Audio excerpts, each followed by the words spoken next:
Hello friends, स्वागत है आप सभी का आपका अपना यूट्यूब चैनल जीटीएम स्टडी में। दोस्तों, आज के इस वीडियो में हम फिजिक्स, केमिस्ट्री, मैथ और हिंदी और इंग्लिश से हम 40 इम्पोर्टेंट ऑब्जेक्टिव प्रश्न लेकर आए हैं। दोस्तों, यह जो है दोस्तों आपका टेस्ट है। कहने का मतलब दोस्तों, जो भी प्रश्न आएगा उसका आंसर आपको पहले खुद से करना है, उसके बाद हमारा आंसर आप देखिएगा। और दोस्तों, 40 प्रश्न में से आप कितने का आंसर आपको पता था वो हमें कमेंट करके ज़रूर बताइएगा कि 40 प्रश्न में से आप कितने का आंसर आपको पता था, मैंने 40 प्रश्न में से कितने का आंसर आपका सही हुआ। तो चलिए दोस्तों, आज की वीडियो हम शुरू करते हैं। जल्दी से इस वीडियो को लाइक कर दीजिए, अपने दोस्तों में शेयर कर दीजिए और अभी तक हमारे चैनल को सब्सक्राइब नहीं किए तो प्लीज़ चैनल को सब्सक्राइब भी कर लीजिए। चलते हैं पहला प्रश्न पे। फर्स्ट प्रश्न में बोला जा रहा है कि सल्फाइड अयस्क के सांद्रण की विधि है। दोस्तों, सल्फाइड अयस्क के सांद्रण की जो विधि है दोस्तों वह क्या है? तो पहला ऑप्शन दे रहा है भर्जन, दूसरा में दे रहा है फेन पलवन और तीसरा में दे रहा है विस्मरीकरण और चौथा में दे रहा है इनमें से कोई नहीं। तो दोस्तों, सल्फाइड अयस्क का जो सांद्रण का विधि है दोस्तों वह फेन पलवन विधि है। बी ऑप्शन यहाँ पे बिल्कुल करेक्ट हो गया। कहने का मतलब फेन पलवन विधि द्वारा अपने फ्लोटेशन मेथड द्वारा जो होता है दोस्तों सल्फाइड और का जो है सांद्रण किया जाता है। तो बी ऑप्शन यहाँ पे बिल्कुल करेक्ट हो गया। नेक्स्ट क्वेश्चन दूसरा नंबर में कह रहा है कि निम्न में से कौन सा यौगिक प्रकृति में प्रचुरता से पाया जाता है। कहने मतलब तो कौन सा यौगिक जो है प्रकृति में प्रचुर मात्रा में पाया जाता है। तो पहला सुन रहा है फ्रक्टोज, दूसरा में रहा है स्टार्च, तीसरा में रहा है ग्लूकोज और चौथा जो है सेलुलोज। तो दोस्तों, कौन सा यौगिक जो है वह प्रकृति में प्रचुर मात्रा में मैंने पाया जाता है, प्रचुरता से पाया जाता है, मैंने ज़्यादा अमाउंट में पाया जाता है। तो इसका जो राइट आंसर हो जाएगा वह option number D, cellulose. D option यहाँ पे बिल्कुल करेक्ट हो गया, सेल्यूलोज। कहने मतलब दोस्तों सेल्यूलोज जो होता है दोस्तों वह सभी पेड़ पौधों में पाया जाता है, मैंने सबसे ज़्यादा अमाउंट मैंने प्रचुर मात्रा में प्रकृति में पाया जाता है। तो मेरा डी ऑप्शन यहाँ पे सेल्यूलोज बिल्कुल करेक्ट हो गया। नेक्स्ट क्वेश्चन तीसरा नंबर में कह रहा है दोस्तों कि निम्न में से कौन सी मैग्नीशियम का अयस्क नहीं है। दोस्तों, कौन जो है मैग्नीशियम का अयस्क नहीं है। कहने मतलब दोस्तों कौन सा और जो है वह मैग्नीशियम का और नहीं है। तो पहला ऑप्शन दे रहा है कार्नेलाइट, दूसरा में दे रहा है मैग्नेसाइट और तीसरा में दे रहा है डोलोमाइट और चौथा में दे रहा है बॉक्साइट। तो दोस्तों, मैग्नीशियम का जो अयस्क नहीं है वह बॉक्साइड हो जाएगा। डी ऑप्शन यहाँ पे बिल्कुल करेक्ट हो गया, बॉक्साइड। बाकी जो तीन है दोस्तों वह कार्नेलाइट, मैग्नेसाइट और डोलोमाइट जो है मैग्नीशियम का अयस्क है और बॉक्साइट जो है दोस्तों वह अल्युमिनियम का अयस्क होता है। आप याद कर लीजिए। और मैग्नीशियम का जो प्रमुख अयस्क जो होता है दोस्तों वह डोलोमाइट होता है। ये भी आप याद कर लीजिए, इसका जो प्रमुख अयस्क होता है वह डोलोमाइट होता है। मैग्नीशियम का जो अयस्क प्रमुख अयस्क है वह डोलोमाइट होता है। देखिए यहाँ पे नहीं है, कौन मैग्नीशियम का अयस्क नहीं है, तो बॉक्साइट जो होगा दोस्तों वह मैग्नीशियम का अयस्क नहीं है। तो डी ऑप्शन यहाँ पे बिल्कुल करेक्ट हो गया। नेक्स्ट क्वेश्चन चौथा नंबर में कह रहा है कि निम्नलिखित में कौन सी गैस एकल परमाणुक है। कहने मतलब तो कौन सा जो गैस है मैंने एक परमाणु वाली गैस है। पहला ऑप्शन है क्लोरीन, दूसरा में है हीलियम और तीसरा में है नाइट्रोजन और चौथा में है ऑक्सीजन। तो दोस्तों, क्लोरीन जो है वह 2 परमाणु वाले गैस है और हीलियम जो होता है दोस्तों वह एक मैंने एकल परमाणुक है गैस है। तो मेरा बी ऑप्शन यहाँ पे बिल्कुल करेक्ट हो गया। और नाइट्रोजन भी होता है दोस्तों वह 2 परमाणु वाली गैस है और ऑक्सीजन जो है दोस्तों वह यह भी 2 परमाणु। कहने मतलब इसमें भी 2 परमाणु है, इसमें भी 2 है, इसमें भी 2, लेकिन हीलियम जो होता है दोस्तों वह एकल परमाणुक है। कहने सिंगल एटॉमिक मैंने इसमें एटम प्रेजेंट रहता है हीलियम गैस में। तो बी ऑप्शन यहाँ पे बिल्कुल करेक्ट हो गया। नेक्स्ट क्वेश्चन पाँचवा नंबर में कह रहा है दोस्तों कि नाइट्रिक अम्ल तैयार किया जाता है। दोस्तों, नाइट्रिक अम्ल जो तैयार किया जाता है वह किस विधि द्वारा तैयार किया जाता है? संपर्क विधि द्वारा, ओस्टवाल्ड विधि द्वारा, हेवर विधि द्वारा, इनमें से कोई नहीं। तो दोस्तों, नाइट्रिक अम्ल जो तैयार किया जाता है वह ओस्टवाल्ड विधि द्वारा तैयार किया जाता है। बी ऑप्शन यहाँ पे ओस्टवाल्ड बिल्कुल करेक्ट हो गया। और संपर्क विधि द्वारा कहने मतलब कॉन्टैक्ट प्रोसेस द्वारा जो किया जाता है दोस्तों वह H2SO4 मैंने सल्फ्यूरिक अम्ल तैयार किया जाता है। सल्फ्यूरिक अम्ल तैयार करने का जो विधि है दोस्तों वह संपर्क मेथड है, मैंने कॉन्टैक्ट मेथड है। और नाइट्रिक अम्ल का जो तैयार किया जाता है दोस्तों वह ओस्टवाल्ड विधि द्वारा किया जाता है। काफ़ी इंपॉर्टेंट प्रश्न है दोस्तों, अच्छी तरह से इसे याद कर लीजिएगा। तो बी ऑप्शन यहाँ पे बिल्कुल करेक्ट हो गया। नेक्स्ट क्वेश्चन छठा नंबर में कह रहा है कि doctor Zakir Hussain is the author of. दोस्तों, डॉक्टर जाकिर हुसैन जो किसका ऑथर थे? The artist, Bharat is my home, a child is born और डी में दे रहा है how free is the press. तो दोस्तों, डॉक्टर जाकिर हुसैन जो थे वह किसका लेखक थे? तो Bharat is my home. B option यहाँ पे बिल्कुल करेक्ट हो गया। कहने का मतलब डॉक्टर जाकिर हुसैन जो थे दोस्तों वह ऑथर थे भारत इज माई होम के। तो बी ऑप्शन यहाँ पे बिल्कुल करेक्ट हो गया। नेक्स्ट क्वेश्चन सातवां नंबर में कह रहा है कि वाल्टर डिलामेयर वाज बोर्न इन। दोस्तों, वाल्टर डिलामेयर जो है वह उनका जन्म कब हुआ था? तो 1853 ईस्वी, 1867 ईस्वी, 1873 ईस्वी या 1889 ईस्वी। तो दोस्तों वाल्टर डिला मेयर का जो जन्म हुआ था दोस्तों वह 1873 ईस्वी में हुआ था। सी ऑप्शन यहाँ पे बिल्कुल करेक्ट हो गया 1873। नेक्स्ट क्वेश्चन 8वां नंबर में कह रहा है दोस्तों कि the soldier is a dash poem, love, happy, nature या वार। तो दोस्तों मैंने सोल्जर जो है दोस्तों वह किस तरह का पोएम है, लव है, हैप्पी है या नेचर है या वार है। तो दोस्तों द सोल्जर जो है पोएम है दोस्तों वह वार पोएम है। डी ऑप्शन यहाँ पे बिल्कुल करेक्ट हो गया, वार पोएम। दोस्तों इसमें हम टोटल 40 ऑब्जेक्टिव प्रश्न लिए हैं दोस्तों। आप 40 प्रश्न में से कितना का आंसर आप पता था, मैंने कितने का आंसर आप जानते थे, वो कमेंट करके हमें ज़रूर बताइएगा ताकि आपका तैयारी का मैंने चेक हो सके। तो हमें कमेंट करके आप ज़रूर बताइएगा दोस्तों कि 40 प्रश्न में से आप कितने का आंसर किए हैं। और दोस्तों इस वीडियो को अभी तक लाइक नहीं है तो प्लीज़ दोस्तों वीडियो को लाइक ज़रूर कर दीजिए और जितना हो सके अपने दोस्तों में शेयर ज़रूर कर दीजिए दोस्तों। और आप हमारे चैनल को अभी तक सब्सक्राइब नहीं किए तो प्लीज़ चैनल को सब्सक्राइब भी कर लीजिए। चलते हैं नेक्स्ट क्वेश्चन 9 नंबर पे। 9 नंबर में कह रहा है दोस्तों कि Hamlet is a written by. दोस्तों हैमलेट जो है यह किसके द्वारा लिखा हुआ है, तो इसका जो राइट आंसर हो जाएगा वह विलियम शेक्सपियर। सी ऑप्शन यहाँ पे बिल्कुल करेक्ट है। कहने को बोला दोस्तों हैमलेट जो लिखा हुआ है दोस्तों वह विलियम शेक्सपियर के द्वारा लिखा हुआ है। तो सी ऑप्शन यहाँ पे बिल्कुल करेक्ट हो गया। नेक्स्ट क्वेश्चन 10वां नंबर में कह रहा है दोस्तों कि fire human is composed by. दोस्तों fire human is composed by तो D.H. Lawrence, K.N. दारूवाला और तीसरा में दे रहा है T.S. इलवाइट और चौथा में दे रहा है W.V. इट्स। तो दोस्तों फायर ह्यूमन जो कंपोस्ट मैंने लिखा हुआ है दोस्तों वह K.N. दारूवाला द्वारा लिखा हुआ है। तो बी ऑप्शन यहाँ पे K.N. दारूवाला बिल्कुल करेक्ट हो गया। नेक्स्ट क्वेश्चन 11 नंबर में कह रहा है दोस्तों कि D/dx एक्स के पावर 5। कहने का मतलब दोस्तों डी मैंने आपको डिफ्रेंशिएट करना है, एक्स के पावर 5 को इतना को आपको डिफ्रेंशिएशन करना है। तो दोस्तों डिफ्रेंशिएशन करने के लिए दोस्तों मेरा जो फार्मूला होता है एक्स के पावर n का डिफ्रेंशिएशन का जो फार्मूला होता है वह n एक्स के पावर n-1 हो जाता है। तो यहाँ पे एक्स का पावर 5 है तो n मेरा मैंने कहने मतलब यहाँ जो पावर है वो बाहर आ जाता है तो 5 हो गया और एक्स हो गया और n-1 करने मतलब 5 में से एक जाएगा तो कितना आ जाएगा 4 आ जाएगा। तो मेरा कौन सा ऑप्शन में दिया 5 एक्स के पावर 4 कौन सा ऑप्शन में दिया बी ऑप्शन में। तो मेरा बी ऑप्शन यहाँ पे बिल्कुल करेक्ट हो गया, एक्स इंटू एक्स के पावर 4। तो मेरा जो इसका डिफ्रेंशिएशन होगा दोस्तों वह बी ऑप्शन यहाँ पे बिल्कुल करेक्ट हो गया। नेक्स्ट क्वेश्चन 12 नंबर में कह रहे हैं दोस्तों कि sine inverse x plus cos inverse x बराबर। दोस्तों साइन इनवर्स एक्स और कोस इनवर्स एक्स बराबर जो होता है वह क्या होता है दोस्तों। तो यह फार्मूला जो है दोस्तों इनवर्स ट्रिग्नोमेट्री का है। तो इसके बराबर जो फार्मूला होता है दोस्तों वह π/2 होता है। तो मेरा सी ऑप्शन यहाँ पे बिल्कुल करेक्ट हो जाएगा। सी ऑप्शन π/2 यहाँ पे बिल्कुल करेक्ट हो गया। आप डायरेक्टली इसे याद कर लीजिएगा दोस्तों, आपके एग्जाम में ऑब्जेक्टिव प्रश्न में डायरेक्टली पूछा जाता है। तो यहाँ पे सी ऑप्शन यहाँ पे बिल्कुल करेक्ट हो गया। नेक्स्ट क्वेश्चन 13 नंबर में कह रहा है कि डिफ्रेंशिएशन ऑफ tan x। कहने मतलब दोस्तों डिफ्रेंशिएशन dy/dx जो होगा tan x का कितना होगा। कहने मतलब दोस्तों आप tan x का आपको डिफ्रेंशिएशन करना है।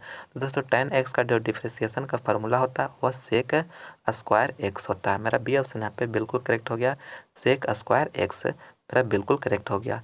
नेक्स्ट क्वेश्चन 14 नंबर में कह रहा है दोस्तों कि इंटीग्रेशन ऑफ साइन एक्स। कहने में दोस्तों साइन एक्स का जो इंटीग्रेशन होता है वह कितना होता है।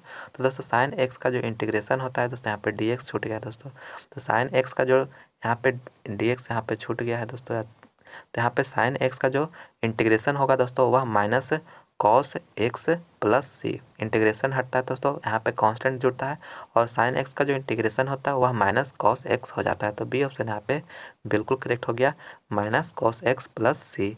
नेक्स्ट क्वेश्चन 15 नंबर में कह रहा है कि tan इनवर्स 1 इजक्वल टू। दोस्तों आपको बताना है कि tan इनवर्स 1 इजक्वल टू जो होगा दोस्तों वह कितना होगा। तो दोस्तों आप यहाँ पे अगर थीटा मान लेते हैं तो यहाँ पे जो होगा दोस्तों tan थीटा बराबर जो हो जाएगा tan थीटा बराबर 1 हो जाएगा। अगर आप इसको इनमें चेंज कीजिएगा तो tan थीटा बराबर 1। तो अब दोस्तों आपको बताना है कि थीटा के कितना वैल्यू का जो tan थीटा मैंने थीटा के कितना अगर आप वैल्यू रखते हैं उसका मान 1 आता है। तो दोस्तों मैंने 1 tan किसका मान जो है कितना डिग्री एंगल का जो मान होता है वह उसका वैल्यू 1 आता है। तो वह जो होता है दोस्तों वह 45 डिग्री और 45 डिग्री को 45 डिग्री होता है मैंने tan 45 डिग्री का जो मान होता है दोस्तों वह 1 होता है। और अगर आप 45 डिग्री को अगर आप चेंज करिएगा रेडियन में तो π/180। तो इसी को आपको चेंज करिएगा तो दोस्तों कितना आ जाएगा। तो यहाँ पे आपको कितना मरतब कट जा रहा है, 4 मरतब यहाँ पे पूरी तरह से कट जा रहा है। तो मैंने π/4, तो सी ऑप्शन यहाँ पे बिल्कुल करेक्ट हो गया, π/4। सी ऑप्शन यहाँ पे बिल्कुल करेक्ट हो गया। कहने का मतलब दोस्तों आप इस तरह से लिख लीजिएगा, tan इनवर्स 1 जो होगा वह थीटा के बराबर करिए, इसको जब चेंज करिएगा तो tan थीटा इक्वल टू 1 हो गया। और दोस्तों सोचना है कि 1 जो है वह किसके वैल्यू के लिए, मैंने कितना डिग्री एंगल के लिए जो होता है वह मैंने इसका वैल्यू tan का 1 होता है। तो हमें पता है कि 45 डिग्री का वैल्यू के लिए जो होता है tan 1 होता है। तो इसी को आप फिर रेडियन में कन्वर्ट करने के लिए π/180 से डिवाइड कर दीजिएगा, तो यहाँ पे 4 मरतबे कट जाएगा, तो मेरा आ जाएगा π/4। तो सी ऑप्शन यहाँ पे बिल्कुल करेक्ट। नेक्स्ट क्वेश्चन 16 नंबर में कह रहा है दोस्तों कि probability of event is equal to मैंने वाट है। तो दोस्तों फार्मूला जो होता है दोस्तों, प्रोबेबिलिटी ऑफ इवेंट का जो फार्मूला होता है दोस्तों वो है NE/NS होता है। मेरा ये जो है फार्मूला है दोस्तों, प्रोबेबिलिटी ऑफ किसी भी प्रोबेबिलिटी ऑफ इवेंट का जो फार्मूला होता है वह नंबर ऑफ इवेंट बटा टोटल नंबर ऑफ इवेंट होता है। कहने मतलब दोस्तों किसी भी घटना की जो प्रायिकता है दोस्तों होता है दोस्तों वह आने की प्रायिकता बटा टोटल संभावित मैंने घटना होता है, दोनों को अगर आप बटा करते हैं तो इसी जो है किसी भी घटना का प्रायिकता निकाला जाता है। तो यह मेरा फार्मूला काफ़ी इंपॉर्टेंट प्रश्न दोस्तों, अच्छी तरह से याद कर लीजिए। और प्रोबेबिलिटी ऑफ इवेंट जो होता है दोस्तों, इसका जो वैल्यू जो होता है दोनों किसके किसके बीच रेंज कर मैंने वेरी करता है, तो 0 और 1 के बीच में वैल्यू मैंने इसका मैंने दोनों का जो प्रोबेबिलिटी ऑफ इवेंट का जो वैल्यू आता है दोस्तों 1 और 0 के बीच लाई करता है, मैंने इसी के बीच में रहता है। मैंने प्रोबेबिलिटी ऑफ इवेंट जो होता है दोस्तों वह 0 के मैंने बराबर भी हो सकता है और उससे कम, और 1 के बराबर और उससे कम होता है, मैंने उससे अधिक 0 से अधिक का और 1 से कम होता है, और 0 और 1 के बराबर भी हो सकता है। ये भी ऑब्जेक्टिव प्रश्न में काफ़ी मैंने इंपॉर्टेंट प्रश्न इससे पूछे जाते हैं, इसलिए ये भी आप याद कर लीजिए। प्रोबेबिलिटी ऑफ इवेंट जो होता है दोस्तों वह निगेटिव कभी भी नहीं होगा और न ही 1 से अधिक होगा, आप इसे अच्छी तरह से याद कर लीजिएगा। नेक्स्ट क्वेश्चन 17 नंबर में कह रहा है कि vector A dot vector B equal to. तो दोस्तों आपको बताना कि vector A dot vector B, तो ये डॉट जो है दोस्तों यह स्केलर मैंने प्रोडक्ट है, स्केलर प्रोडक्ट। तो स्केलर प्रोडक्ट में जो होता है दोस्तों vector B dot vector A, मैंने इस तरह से हम लिख सकते हैं। तो मेरा कौन सा ऑप्शन में सही हो जाएगा, ऑप्शन नंबर डी यहाँ पे बिल्कुल करेक्ट हो जाएगा। लेकिन यही अगर क्रॉस मैंने प्रोडक्ट रहता, क्रॉस प्रोडक्ट रहता, तो इसके लिए जो है लिखते दोस्तों वह -b क्रॉस वेक्टर ए, इस तरह से मैंने लिखा जाता। मैंने क्रॉस प्रोडक्ट के लिए क्रॉस प्रोडक्ट है या स्केलर प्रोडक्ट है, तो क्रॉस प्रोडक्ट के लिए इस तरह से माइनस साइन यहाँ पे आ जाता है, लेकिन स्केलर प्रोडक्ट के लिए इस तरह से नहीं आता। तो मेरा डी ऑप्शन यहाँ पे बिल्कुल करेक्ट हो जाएगा। नेक्स्ट क्वेश्चन 18 नंबर में कह रहा है कि vector A cross vector A equal to मैंने कितना होगा। तो दोस्तों अगर आप क्रॉस प्रोडक्ट रहे और दोनों वेक्टर सेम रहता है तो इसका जो वैल्यू होता है दोस्तों वह 0 होता है। मेरा कौन सा ऑप्शन सही हो जाएगा, ऑप्शन नंबर बी ऑप्शन यहाँ पे बिल्कुल करेक्ट है। कहने मतलब दोस्तों अगर वेक्टर दोनों अगर सेम वेक्टर रहे और उसका अगर हम क्रॉस प्रोडक्ट कर रहे हैं तो उसका जो वैल्यू होता है वह 0 हो जाता है। तो मेरा बी ऑप्शन यहाँ पे बिल्कुल करेक्ट हो जाएगा। नेक्स्ट क्वेश्चन 19वां नंबर में कह रहा है कि mode I vector -i vector plus 2j vector -3k vector बराबर कितना होगा। तो दोस्तों यह जो है मोड का साइन है। तो दोस्तों अगर इस तरह से अगर आपको प्रश्न पूछे, इसका बराबर आपको वैल्यू पूछे, तो दोस्तों आपको कुछ नहीं करना, अंडर रूट लिखना है और आई वेक्टर का कोफिशिएंट कितना दिया हो -1 का स्क्वायर प्लस जे वेक्टर का जो कोफिशिएंट दिया 2 का स्क्वायर प्लस के का जो कोफिशिएंट दिया हो -3 का स्क्वायर, -3 है का स्क्वायर करना है। तो आपको करके 1 + 4 + 9 इसी का अंडर रूट कितना आ जाएगा, अंडर रूट 14 आ जाएगा। तो मेरा कौन सा ऑप्शन में है, डी ऑप्शन में दिया हुआ है। तो डी ऑप्शन यहाँ पे बिल्कुल करेक्ट हो जाएगा, अंडर रूट 14। कहने मतलब दोस्तों अगर इसका जो है इसको आपका मैग्नीट्यूड पूछा जा रहा है तो मैग्नीट्यूड बताना है, तो मोड में अगर इस तरह से बन रहा है तो आपको कुछ नहीं, अंडर रूट में करके सभी का कोफिशिएंट को आपको स्क्वायर करके आपको ऐड कर देना है और अंडर रूट के अंदर जो वैल्यू आ जाए वही आपका आंसर हो जाएगा। तो मेरा डी ऑप्शन यहाँ पे बिल्कुल करेक्ट हो जाएगा। और मैंने जो आपको उसमें मॉडुलस फाइंड करने के लिए कहेगा, तो दोस्तों मॉडुलस फाइंड करने के लिए भी इसी तरह का इसका मेथड होता है, मॉडुलस भी निकाला इसी तरह से जाता है। ये एक प्रश्न आपके एग्जाम में इस तरह का प्रत्येक बार पूछा ही जाता है, इसलिए आप अच्छी तरह से इसे समझ लीजिएगा। नेक्स्ट क्वेश्चन 20वां नंबर में कह रहा है कि इंटीग्रेशन ऑफ 1 dx। दोस्तों आपको 1 dx का इंटीग्रेशन करना है। तो दोस्तों 1 dx का जो इंटीग्रेशन होगा, जो आपका वेरिएबल रहेगा वो हो जाता है और प्लस में कांस्टेंट जुड़ जाता है। तो मेरा सी ऑप्शन यहाँ पे मेरा x + c हो जाएगा। तो कौन सा ऑप्शन में दिया हुआ, ऑप्शन नंबर ए में दिया हुआ है x + c।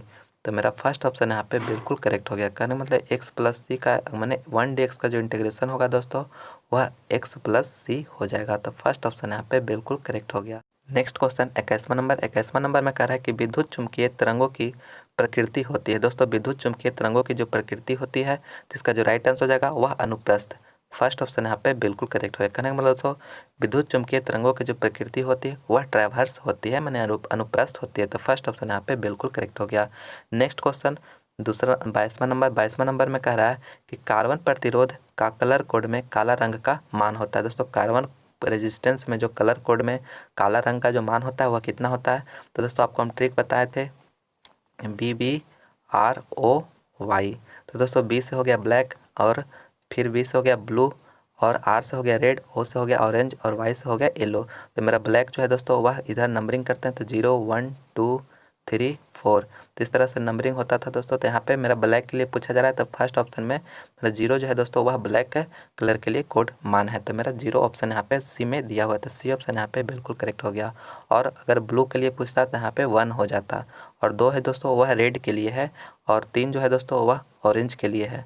तो आप इस सभी आप याद कर लीजिए, हम इसका एक पर्टिकुलर वीडियो बना दिए हैं, वहाँ पे जाकर आप ट्रिक याद कर सकते हैं। लेकिन यहाँ पे काला रंग का पूछा है तो मेरा 0 हो जाएगा, मैंने सी ऑप्शन यहाँ पे बिल्कुल करेक्ट हो गया।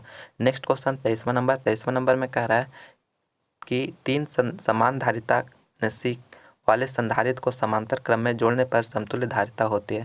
दोस्तों 3 कैपेसिटर है, उसका जो धारिता कैपेसिटी है वह सी दिया हुआ है, उसको आप समांतर क्रम में जोड़े हुए तो उसको आपको समतुल्य धारिता बताना है।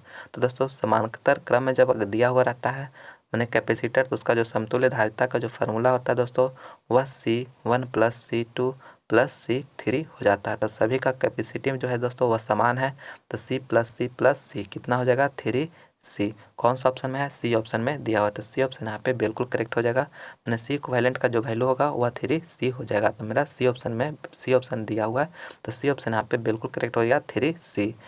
अगर आप श्रेणी क्रम में दिया रहता तो 1/C1 + 1/C2 करके इस तरह से हम जोड़ लेते हैं, लेकिन यहाँ पे समांतर क्रम में दिया हुआ है, इसी तरह से यह फार्मूला से बनेगा।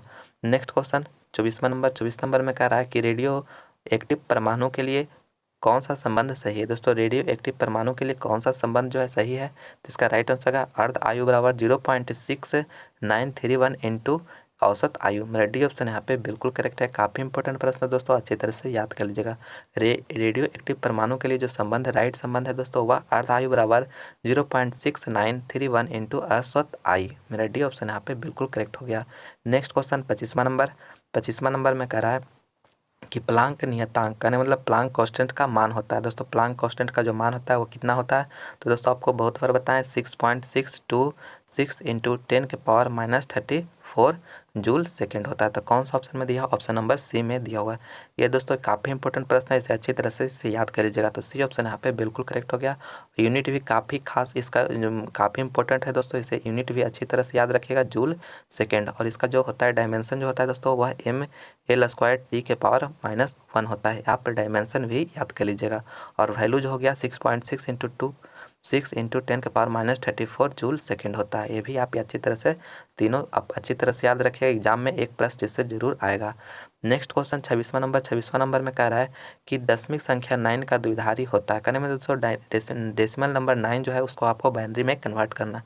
तो बाइनरी में कन्वर्ट करने के लिए हम आपको बताएं दोस्तों कि इस तरह से लिख लेना है, आपको 2 से भागा देते जाना है। तो 2 से भागा दीजिएगा, कितना मतलब है 4 मतलब है, तो कितना एक शेषफल बचेगा, तो यहाँ पे लिख लेते हैं। फिर 2 से भागा देंगे, कितना मतलब लगेगा 2 मतलब लगेगा, शेषफल नहीं बचा तो यहाँ पे 0 लिख देंगे। फिर 2 से भागा लगाएंगे, कितना मतलब लगे 1, पूरी तरह से कट के मैंने शेषफल हमें नहीं बता तो यहाँ पे 0 लिख दिए, ठीक है। और आप नीचे से ऊपर इसका वैल्यू लिख दीजिएगा, तो कितना मेरा लिखा मैंने वैल्यू लिख कर आएगा 1001। कौन सा ऑप्शन में है? मेरा जो है ऑप्शन नंबर बी में दिया हुआ है। और इसका जो होता है बेस में 2 होता है।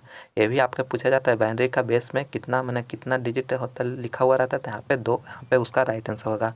लेकिन यहाँ पे पूछा जा रहा है कि इतना का जो है 9 का आपको डेसिमल से कन्वर्ट करके आपको बाइनरी में कन्वर्ट करना है, तो इतना जो हो जाएगा 1001। यही मेरा बी ऑप्शन यहाँ पे बिल्कुल करेक्ट हो गया। मेरा जो कन्वर्ट करने का जो रूल है दोस्तों वह 9 लिख देना है, आपको 2 से भागा देते जाना है। तो 2 से भागा दीजिएगा, तो मैंने 2 से 4 मतलब लग गया, शेषफल 1 बचेगा तो शेषफल बगल में लिख दीजिएगा। फिर 2 से भागा दिए तो मेरा 2 मतलब 2 दूनी 4, शेषफल कुछ नहीं बचा तो यहाँ पे 0 लिख दिए। फिर अब 2 से हम भागा देंगे तो कितना मतलब लगेगा 1 मतलब लगेगा, शेषफल कुछ नहीं तो यहाँ पे 0 लिखा गया। और इसका जो वैल्यू होता है दोस्तों वह नीचे से ऊपर की ओर लिखाता है। तो मेरा जो आ गया 100 कितना कौन सा ऑप्शन में, बी ऑप्शन में, तो बी ऑप्शन यहाँ पे बिल्कुल करेक्ट हो गया। नेक्स्ट क्वेश्चन 27वां नंबर में कह रहा है कि निम्न में से कौन सदिश राशि है। दोस्तों आपको पूछा जा रहा है कि सदिश राशि कौन है। पहला ऑप्शन है आवेश, दूसरा ऑप्शन है धारिता, तीसरा ऑप्शन है त्वरण और चौथा ऑप्शन है इनमें से कोई नहीं। तो सदिश वेक्टर क्वांटिटी जो है दोस्तों वह त्वरण है। सी ऑप्शन यहाँ पे बिल्कुल करेक्ट है। त्वरण का मतलब एक्सेलरेशन। वेक्टर क्वांटिटी दोस्तों उससे कहते हैं जिसमें मैग्नीट्यूड और डायरेक्शन दोनों रहे, मैग्नीट्यूड और डायरेक्शन दोनों रहे, उसे सदिश राशि कहते हैं, वेक्टर मैंने क्वांटिटी कहते हैं। और स्केलर मैंने स्केलर वेक्टर जो स्केलर जो होता है दोस्तों जिसमें सिर्फ और सिर्फ मैग्नीट्यूड रहे तो उसे स्केलर क्वांटिटी कहते हैं। लेकिन यहाँ पे सदिश पूछा जा रहा था जिसमें मैंने मैग्नीट्यूड और डायरेक्शन दोनों रहता है उसे सदिश राशि कहते हैं। तो त्वरण जो है दोस्तों इसमें मैग्नीट्यूड और डायरेक्शन दोनों रहता है। तो सी ऑप्शन यहाँ पे बिल्कुल करेक्ट हो गया। नेक्स्ट क्वेश्चन 28वां नंबर में कह रहा है कि वैद्युत विभव की बीमा है। दोस्तों वैद्युत विभव की बीमा क्या है, तो आपको बताना है वैद्युत विभव का जो डायमेंशन होता है दोस्तों वह क्या होता है। तो इसका जो राइट आंसर हो जाएगा वह ml² (t⁻³ और i के पावर -1 होता है। तो मेरा कौन सा ऑप्शन सही हो जाएगा, बी ऑप्शन यहाँ पे बिल्कुल करेक्ट हो गया। कहने मतलब वैद्युत विभव का जो डायमेंशन होता है वह बी ऑप्शन यहाँ पे बिल्कुल करेक्ट हो गया। ml²(t⁻³ i के पावर -1 होता है। दोस्तों अगर आप हमारा और भी दूसरा सब्जेक्ट का टेस्ट देना चाहते हैं तो उसका लिंक हमारा डिस्क्रिप्शन में दिया हुआ है, या ना था आप हमारे प्लेलिस्ट में जाकर भी आप जिस भी सब्जेक्ट का, फिजिक्स का और मिक्स टेस्ट, आप जिस भी सब्जेक्ट का टेस्ट देना चाहते हैं आप दे सकते हैं। और दोस्तों आप कमेंट करके हमें ज़रूर बताइएगा कि उसमें से आप कितना प्रश्न का आंसर आपको पता था। चलते हैं नेक्स्ट क्वेश्चन 29वां नंबर में कह रहा है कि विद्युत धारा का मात्रक होता है। दोस्तों आपको बताना है कि विद्युत धारा का जो मात्रक होता है वह क्या होता है। तो पहला ऑप्शन है वोल्ट, दूसरा ऑप्शन है न्यूटन, तीसरा ऑप्शन है फैराड और चौथा ऑप्शन है एम्पियर। तो दोस्तों विद्युत धारा का जो मात्रक होता है वह एम्पियर होता है। डी ऑप्शन यहाँ पे बिल्कुल करेक्ट है। कहने मतलब दोस्तों विद्युत धारा का जो एसआई मात्रक होता है वह एम्पियर होता है। और वोल्ट जो है दोस्तों वह विभवांतर का होता है। और न्यूटन जो होता है दोस्तों वह फोर्स का होता है। फैराड जो होता है वह मैंने धारिता का मात्रक जो होता है वह फैराड होता है। चलते हैं नेक्स्ट क्वेश्चन 30वां नंबर में कह रहा है कि विद्युत बल रेखा एक दूसरे को, दोस्तों विद्युत बल रेखा जो होता है एक दूसरे को काटती है, नहीं काटती है, काटती भी है और नहीं भी काटती है, इनमें से कोई नहीं। तो दोस्तों विद्युत बल रेखा जो होता है एक दूसरे को नहीं काटती है। बी ऑप्शन यहाँ पे बिल्कुल करेक्ट हो गया, नहीं काटती है। नेक्स्ट क्वेश्चन 31वां नंबर में कह रहा है दोस्तों कि बाल कृष्ण भट्ट का निवास स्थान कौन सा है। दोस्तों बाल कृष्ण भट्ट का जो निवास स्थान करने मतलब कहाँ था दोस्तों, तो दोस्तों बाल कृष्ण भट्ट का जो निवास स्थान था दोस्तों वह इलाहाबाद उत्तर प्रदेश में था। बी ऑप्शन यहाँ पे बिल्कुल करेक्ट हो गया, Allahabad Uttar Pradesh.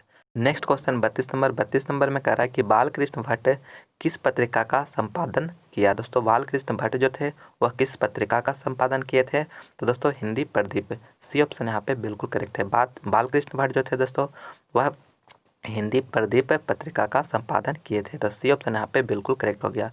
Next question 33 number में कह रहा है कि असल बातचीत सिर्फ दो व्यक्तियों में ही हो सकती है, यह किसका मत था। दोस्तों असल बातचीत जो होता है वह सिर्फ और सिर्फ दो व्यक्तियों में ही हो सकता है, यह किसका मत था। एडिसन का, वेन जॉनसन का, डाल्टन का या स्पेंसर का। तो दोस्तों यह जो मत था दोस्तों वह एडिसन का था। फर्स्ट ऑप्शन यहाँ पे एडिसन बिल्कुल करेक्ट हो गया। नेक्स्ट क्वेश्चन 34 नंबर काफ़ी इंपॉर्टेंट प्रश्न है दोस्तों, आपके प्रीवियस ईयर में पूछा हुआ प्रश्न है। शेखर एक जीवनी किस विधा की कृति है। दोस्तों शेखर एक जीवनी जो है वह किस विधा की कृति है, निबंध है, आलोचना है, उपन्यास है या जीवनी है। तो दोस्तों शेखर एक जीवनी जो है दोस्तों वह उपन्यास है। सी ऑप्शन यहाँ पे बिल्कुल करेक्ट हो गया। सी ऑप्शन उपन्यास बिल्कुल करेक्ट है। यह जो लिखा हुआ है दोस्तों वह आगे के द्वारा लिखा हुआ है, सच्चिदानंद हीरानंद वैसे आगे के द्वारा लिखा हुआ है शेखर एक जीवनी जो एक उपन्यास है। तो मेरा सी ऑप्शन यहाँ पे बिल्कुल करेक्ट हो गया। नेक्स्ट क्वेश्चन 35 नंबर में कह रहा है कि तार सप्तक का संपादक कौन है। दोस्तों तार सप्तक का जो संपादक है वह कौन है, इसका जो राइट आंसर हो जाएगा वह सच्चिदानंद हीरानंद वात्स्यायन अगे। डी ऑप्शन यहाँ पे बिल्कुल करेक्ट हो गया। कहने का मतलब तार सप्तक का जो संपादक है दोस्तों वह अगे जी हैं। तो डी ऑप्शन यहाँ पे बिल्कुल करेक्ट हो गया। नेक्स्ट क्वेश्चन 36 नंबर में कह रहा है कि लेखक कितने वर्षों बाद मालती से मिलने आया था। दोस्तों लेखक जो है वह रोज चैप्टर में जो मैंने ये जो मालती से मिलने यह जो क्वेश्चन है दोस्तों वह रोज चैप्टर से है। तो दोस्तों लेखक जो है कितने वर्षों बाद मालती से मिलने के लिए आता है, तो उसका जो राइट आंसर जो होगा वह 4 वर्ष के बाद जो है लेखक जो है मालती से मिलने के लिए आता है। तो बी ऑप्शन यहाँ पे 4 वर्ष बिल्कुल करेक्ट हो जाएगा।